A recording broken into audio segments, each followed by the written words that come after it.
L'image, c'est vraiment quelque chose pour moi qui est comme la musique ou la cuisine. Il n'y a pas trop à intellectualiser, quoi. C'est-à-dire, une musique, elle est belle quand elle réunit l'harmonie, la mélodie, c'est-à-dire la partie technique et la partie émotionnelle. L'harmonie étant la partie technique et la mélodie étant la partie affective, émotionnelle.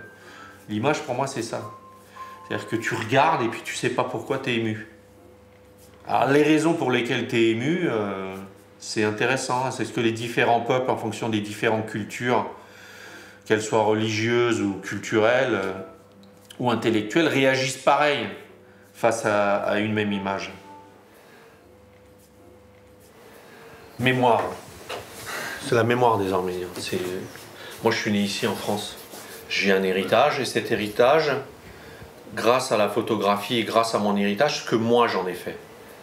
C'est pas les Arméniens au sens ethnographique, archéologique, historique. Je suis pas historien, c'est un vrai métier.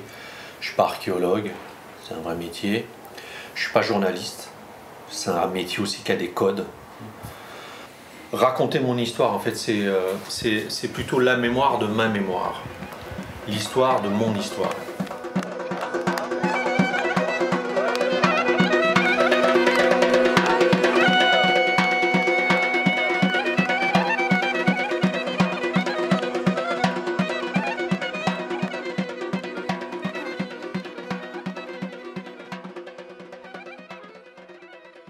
Je trouve que la couleur, c'est très réaliste.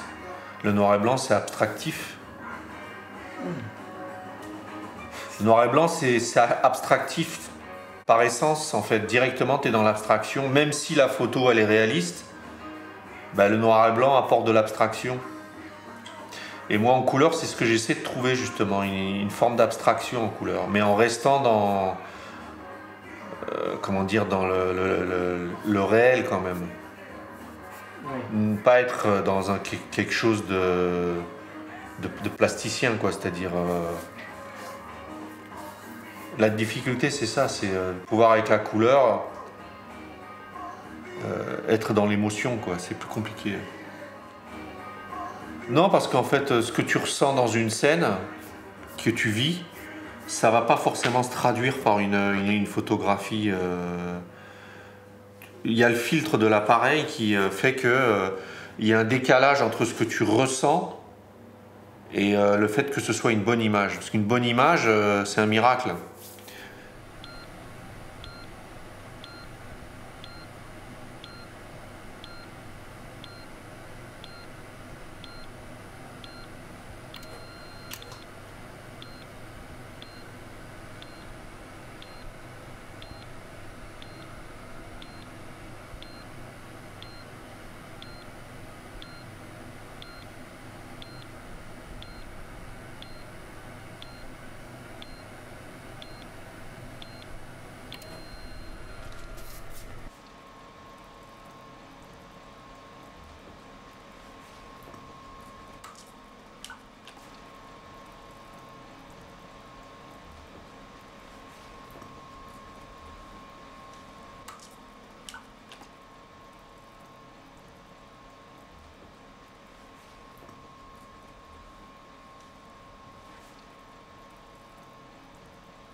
C'est la logique de la page blanche, quoi. C'est-à-dire comme un écrivain qui a créé tout un contexte, un environnement pour se concentrer sur son écriture. Chacun doit avoir ses techniques. Il y en a, c'est des livres. Il y en a, c'est... Enfin, créer des conditions pour que l'objet, c'est la photo. Moi, quand je pars, c'est vraiment dans une logique artistique et très ouverte, où le temps s'arrête. Alors je suis évidemment constamment omnibulé par la photographie, enfin omnibulé, je sais pas si c'est le terme, mais en fait je suis sur l'objet de ce que j'ai à réaliser, comme l'écrivain avec sa page blanche, mais j'ai une très grande liberté en fait, liberté de rencontre, liberté de ne pas faire, liberté de prévoir, liberté de changer d'avis, pas prévoir, liberté totale, quoi.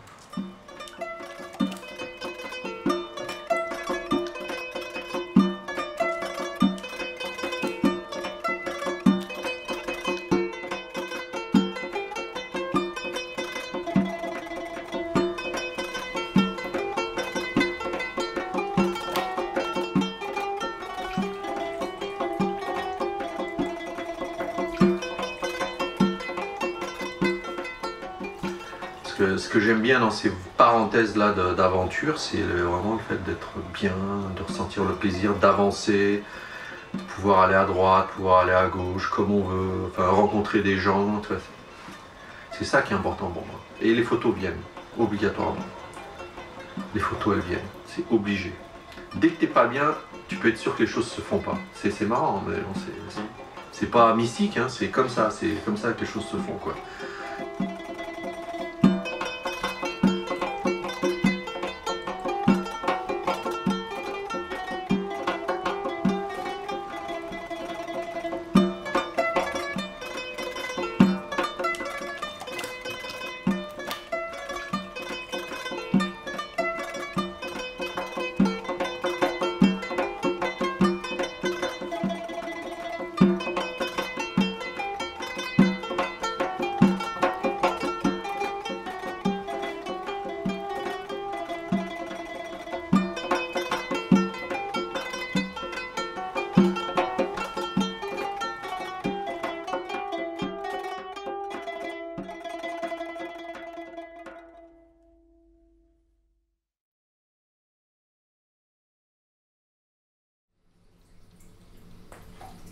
Tu affirmes rien en montrant un miroir, hein. Tu poses une question.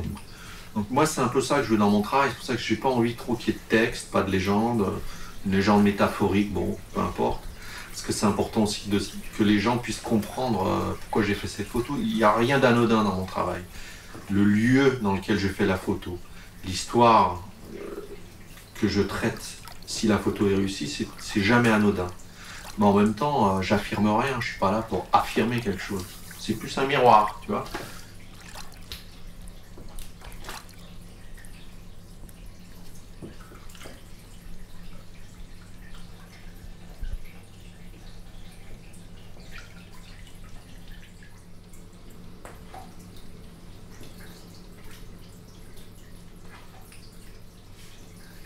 Donc ce que je faisais, c'est que je travaillais sur des symboles métaphoriques. J'identifiais un espace géographique, j'allais dans cet endroit-là où il s'était produit une histoire et je faisais une photo. Mais il n'y avait pas d'Arméniens, tu vois, c'était juste le lieu qui était important, donc on était dans l'archéologie.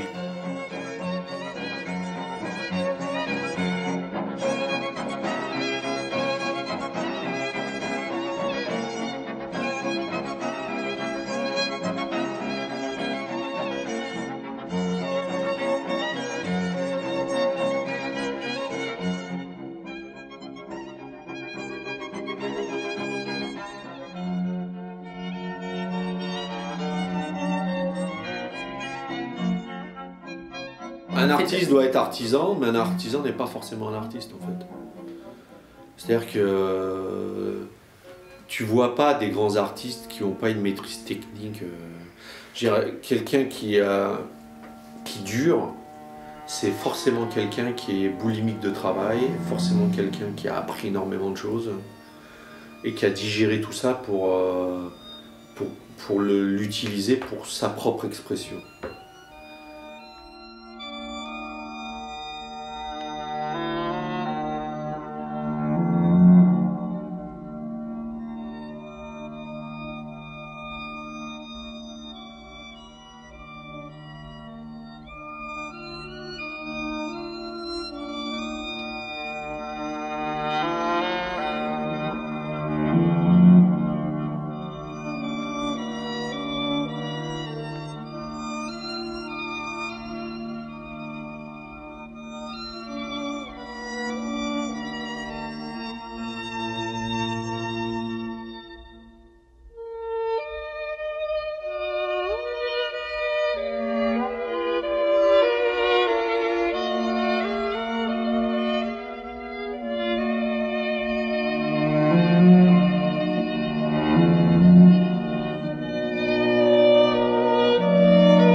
c'est quelqu'un qui sait ou est-ce que c'est quelqu'un qui cherche déjà? Un artiste, c'est quelqu'un qui pense, donc en fait, il sait rien. L'art, c'est l'inconnu, c'est compliqué, c'est qu'en fait, un artiste, il fait sans être payé, quoi. Il n'a pas le choix, il y va. C'est ça, un artiste. Je vais aller en Syrie pour une image que je veux. Caricaturale dans ma tête, mais je sais que je la veux.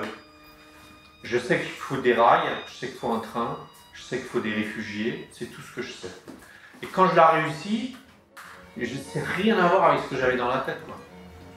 Toute l'histoire que vous avez vue, elle était dans ma tête, dans mon cœur depuis le début.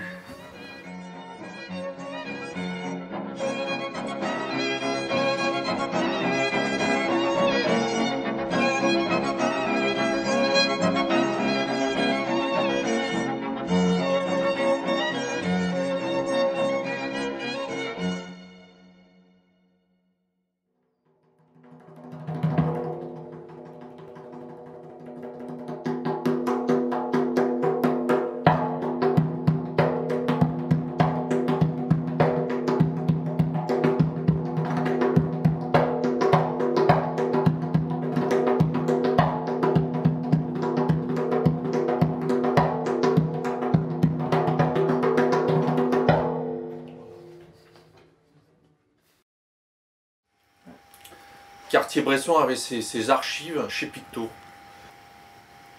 Pour que son tireur puisse aller chercher le négatif, quand il téléphonait, aller tirer, tu vois. Et en fait, il y avait ça chez Picto. Et en 2000, je crois, 2000-2001, en fait, il avait engagé quelqu'un pour trier tous ces négatifs, sortir les... Parce qu'il y a des négatifs qui étaient perdus, ils ne savaient pas où ils étaient. Donc, ils ont appelé quelqu'un, une conservatrice, pour que, un par un, elle sorte les pochettes, elle sorte les négatifs, et elle regarde la planche contact, soit pareil. Ils ont trouvé comme ça des photos qui les avaient perdues, en fait, qui avaient été mises dans une mauvaise pochette. Et il y a eu un problème de contamination de négatifs dans une boîte, mais pas avec des négatifs argentiques comme ça. Pas avec des négatifs argentiques comme ça, avec une autre technique, j'ai oublié complètement. Donc ils ont décidé de racheter des pochettes et de changer les pochettes. Et quand ils ont racheté les pochettes, les nouvelles pochettes étaient plus hautes. Et ça s'ouvrait un clapet comme ça, parce que celle-là, elle s'ouvre comme ça. Hein, direct, le négatif. Et en fait, ils n'ont pas pu remettre dans le meuble après. C'était un 68. Donc voilà, les archives de Cartier-Bresson. Et c'est là où je prends du plaisir et c'est là où les choses arrivent en plus. C'est marrant parce que je pense que les choses, elles viennent à toi, enfin plus exactement les choses qui viennent à toi, elles viennent à toi en fonction de ta demande. De ta demande du moment. Si tu es par exemple en pleine forme, tu vas voir, il y a beaucoup de gens qui vont venir autour de toi parce qu'en fait, quand tu donnes du soleil, les gens vont au soleil, tu vois. Les gens cherchent le soleil, quoi, tu vois. Donc en fait, si tu donnes du soleil, les gens vont, tu vois, c'est un peu comme ça que ça se passe.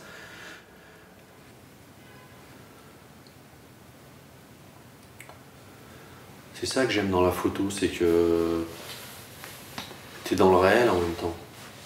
Tu vois vraiment les gens. J'aime voyager, j'aime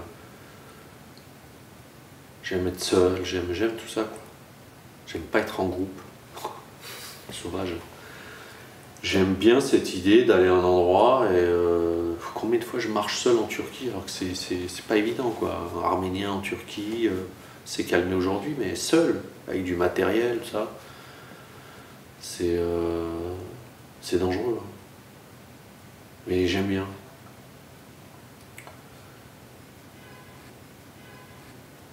J'ai l'impression réellement, je sais pas comment expliquer, quoi, d'être vivant, quoi, d'être un humain, quoi, je sais pas comment expliquer. Travailler à un endroit fermé, statique, pour gagner un salaire, je me demande si je préférais pas me foutre la gueule en l'air, quoi, tu vois. C'est pas mon truc du tout, quoi. J'aime bien les projets qu'on démarre dès le début, tu vois, et dont l'objectif c'est quelque chose d'utile, vraiment d'utile. C'est pour ça que j'ai eu toujours du mal dans les entreprises, parce que à part faire du fric, tu vois, Même dans les métiers que j'aime, tu vois, j'ai bossé dans un labo, j'adorais faire du tirage, mais cette pression du rendement, cette pression pyramidale, tu vois, c'est très, très, très vertical, quoi. Est-ce que ça peut fonctionner autrement? Je le pense. Tu vois, j'ai toujours eu du mal avec ça, les collectifs, les entreprises, les hiérarchies arbitraires. J'aime pas. J'ai pas réussi dans ma tête à me dire quelle est la situation idéale pour réaliser quelque chose. Comme j'ai toujours eu des difficultés pour réaliser des trucs, je me suis toujours dit j'ai des difficultés pour réaliser des trucs, mais c'est peut-être grâce à ça que j'arrive à faire des trucs. Je sais pas encore. Si j'avais vraiment un sponsor qui me disait vas-y, fais, est-ce que je serais heureux? Je sais pas. Je sais pas du tout.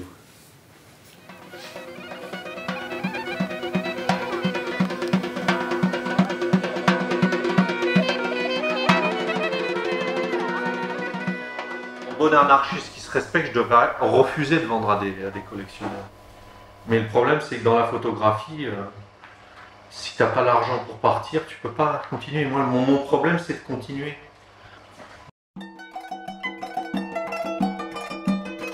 Ce qui me permet de pouvoir vivre, c'est souvent dans des situations imprévues, non calculées, de pleine liberté, quoi. Et le voyage me procure ça. Me procure une liberté. Quand je suis dans mon laboratoire, le temps s'arrête. Quand je suis devant mon écran, le temps s'arrête. Et ça, pour moi, ça me procure un plaisir infini.